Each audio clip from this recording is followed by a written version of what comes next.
Sa ikalawang Kronika, chapter 20, ito yung panahon na kung saan dumating ang panahong nilusob ng mga Moabita at Amonita si Haring Josaphat. Nabahala siya at nabagabag.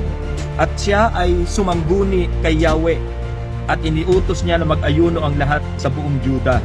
Kaya mga kapatid, kagaya ni Josaphat, sa panahon na tayo nababagabag, tumawag tayo sa Panginoon. Alam niyo, yung time na yon, mga kapatid, anong nangyari? Ang Espiritu ng Diyos ay bumaba kay Jahaziel. Ang sabi niya, makinig kayo, Haring Josaphat. Gayon din kayong mga taga-Juda at Jerusalem.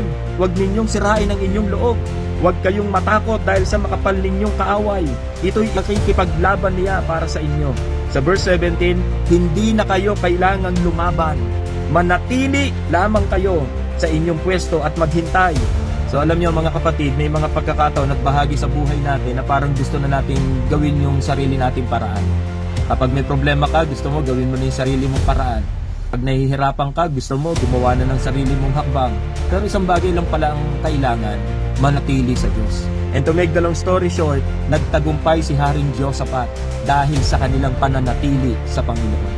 Kaya kung tayo mananatili, mga kapatid, makikita natin yung gagawing pagliligtas ng Panginoon. Amen?